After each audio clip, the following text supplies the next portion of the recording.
Hey, I'm Panos, and this is another video about the equipment I use with the band I play with the last 5 years.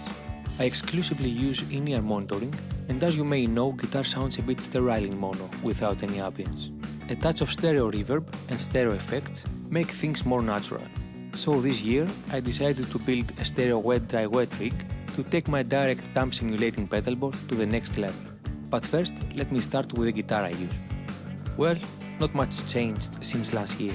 As a matter of fact, the only upgrade in this heavily modified Fender Strat are these 3 raw vintage saddles, which are a bit brighter in comparison to the Fender ones, so my wanted strings sound more articulate and snappy.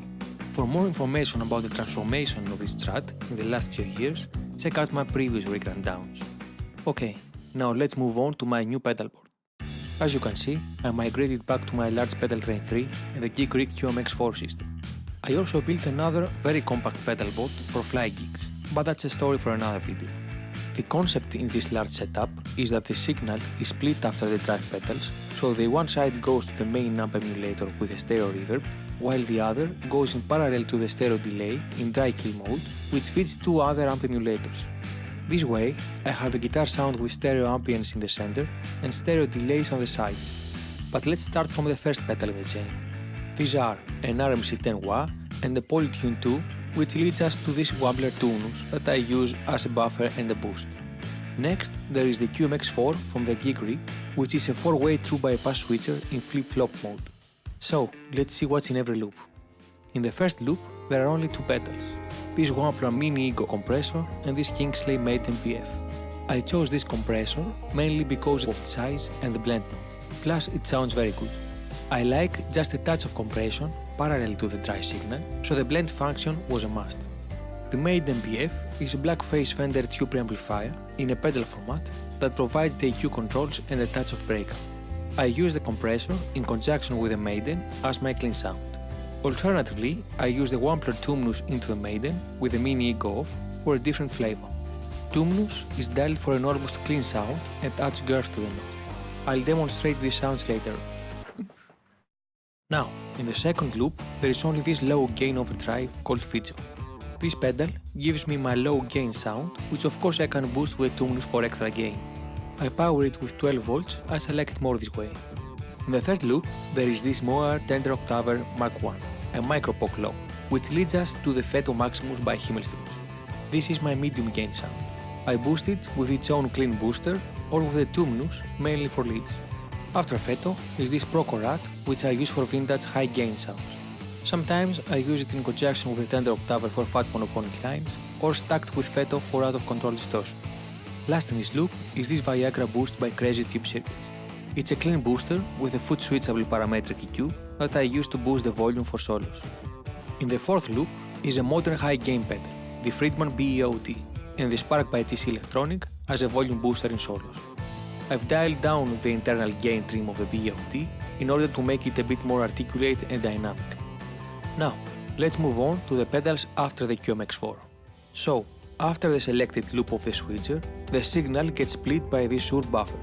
The one output is connected to this Strymon El Capistan, which is dialed for slapback delay. I can switch between 2 presets with this favorite switch. After that, there is this Digitech Polara dialed as a spring reverb, which leads us to the Torpedo Cab. In this setup, Torpedo Cab serves as the power amp and speaker emulator of the center amp. The power amp tubes I chose to emulate are the EL34s in push-pull topology, and for speaker emulation I use an impulse by a third-party company named Onhammer. The impulse I use these days is this one. I connect the output of the Torpedo to this Expanse pedal by Neunaba with its EXP expression pedal. I use it only for reverb, so it's always on, either on the ambience preset or on the long cinematic wet reverb which Neunaba is known for. It features an analog dry path, so the dry signal is not converted to digital again. Lastly, I connect the stereo output of the reverb to this Radial Pro D2 stereo DI and then to the mixing desk panning the 2 channels hard left and right. This setup, so far, gives me a center amp with mono spring reverb and slapback delay with a natural stereo ambience for maximum realism. Now, let's talk about the other output of the Shure splitter. This output goes to the Strymon timeline delay, which is in kill drive mode. The 2 outputs of the timeline are connected to 2 more radars which serve as my left and right amps. Radar is a power amp and speaker emulator just like Torpedo. I've chosen to emulate Vox style amps with EL84s and Celestion Blue speakers. The reason I've loaded a bit different IRs is to enhance the stereo effect in my in-ears. The radars have line level outputs, so I don't need a DI, just this TRS to XLR cables. These two lines are connected to the mixing desk, panned hard left and right, and are mixed in parallel with the main signal. There is also another output in this setup I haven't talked about yet. El Capistan has stereo output, so I can connect this pair output to a real amp, if there is one available for the gig. Essentially, the amp has a copy of the signal without the two reverbs and the delays from the timeline, which is fine since I just use it to complement my sound on stage and for the interaction with the guitar. So, to sum up, first there is a wah, a tuner and a general purpose booster. Then I choose the kind of drive I want via the switcher, and then the signal gets split. The one output goes to a slapback delay, a spring reverb, and then to an amp emulator with stereo reverb. The other output goes to a stereo delay in kill-dry mode connected to two other amp emulators. Now, let's listen how this rig sounds.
All pedals are powered with a Gig Rig power supply system, except for the Torpedo Cab and the Maiden, which have their own PSU. I also made this 9V to 5V power supply to power the mighty bright lamp. You can find more about the Gig Rig power supply system, the Evidence patch cables, this multi-cable, and the Fisher in-ear preamp system in the third part of the 2015 video. Well, that's all for now. Thanks for watching.